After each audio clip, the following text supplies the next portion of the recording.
यदि एक शंकु के आधार का व्यास 18 सेंटीमीटर है और इसकी वक्र सतह का क्षेत्रफल 424 सही 2/7 सेंटीमीटर स्क्वायर है, तो इसकी ऊंचाई क्या होगी, ये हमसे यहाँ पर पूछा गया है। अब यहाँ पर ऊंचाई की यहाँ पर बात कर रहा है और यहाँ पर क्या है, वक्र सतह की यहाँ पर बात कर रहा है। आप ध्यान से एक बात हमारी यहाँ पर ध्यान से समझिएगा। हमने बोला यहाँ पर व्यास कितना दिया गया है, तो वो दिया गया है आपका 18 सेंटीमीटर। यदि आपका व्यास 18 सेंटीमीटर है तो आपको अच्छे से पता है कि जो त्रिज्या जो होती है वह आपकी क्या होती है, इसकी आधी होती है व्यास की। यदि व्यास की आधी होती है तो त्रिज्या कितनी हो जाएगी आपकी, 9 हो जाएगी।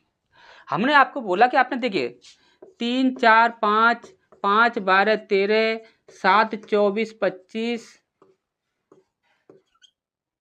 8 15 17, तो इस प्रकार से याद है कि आपने क्या है कि ट्रिपलेट याद कर रखी होंगी। देखिए कि जितनी भी आपकी अब तक की ट्रिपलेट बनी है और जितनी भी ट्रिपलेट अब तक यहाँ पर मौजूद हैं वो सारी ट्रिपलेट हम क्या करेंगे कि आपको इस वीडियो के लास्ट में सारी ही ट्रिपलेट जो होंगी वो आपको शो कर देंगे, तो आप वहाँ से उन्हें नोट कर लेना। ठीक, जितनी भी आपकी ट्रिपलेट हैं अब तक की वो सारी ही ट्रिपलेट आपकी वहाँ पर मिल जाएंगी। ठीक, तो वो टेंशन आप बिल्कुल भी मत लीजिएगा।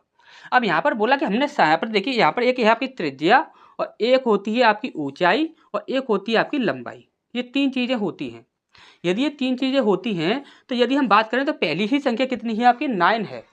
हमने बोला कोई भी आपकी ट्रिपलेट लेते हो तो यहाँ पर देखिए यहाँ पर ये आपका 3 बन रहा है। यदि यहाँ पर 3 बन रहा है तो हो सकता है कि यहाँ पर हम 3 रखें और यहाँ पर हम 4 रखें और यहाँ पर हम 5 रखें तो हमारा काम बन जाए।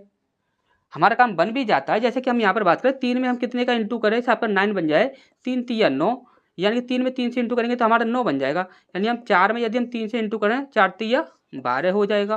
5 में यदि हम 3 से इंटू करें तो कितना हो जाएगा, 5 तिया 15 हो जाएगा। हमसे यहाँ पर क्या पूछा गया था, यहाँ पर हमसे ऊंचाई पूछी गई थी, यानी कि हाइट हमसे यहाँ पर पूछी गई थी। यदि हमसे हाइट पूछी गई तो कितनी निकल रही है हमारी, 12 निकल रही है। यदि 12 निकल रही है तो यहाँ पर देखिए कोई ऐसा ऑप्शन है, तो यहाँ पर ऐसा कोई भी ऑप्शन नहीं है, सिर्फ एक ही ऑप्शन है 12, तो यही हमारा आंसर हो जाएगा। ठीक, आराम से इस क्वेश्चन को आप चेक कर लीजिएगा, इस क्वेश्चन को सॉल्व कर लीजिएगा। ठीक, तो नेक्स्ट क्वेश्चन की ओर बढ़ते हैं।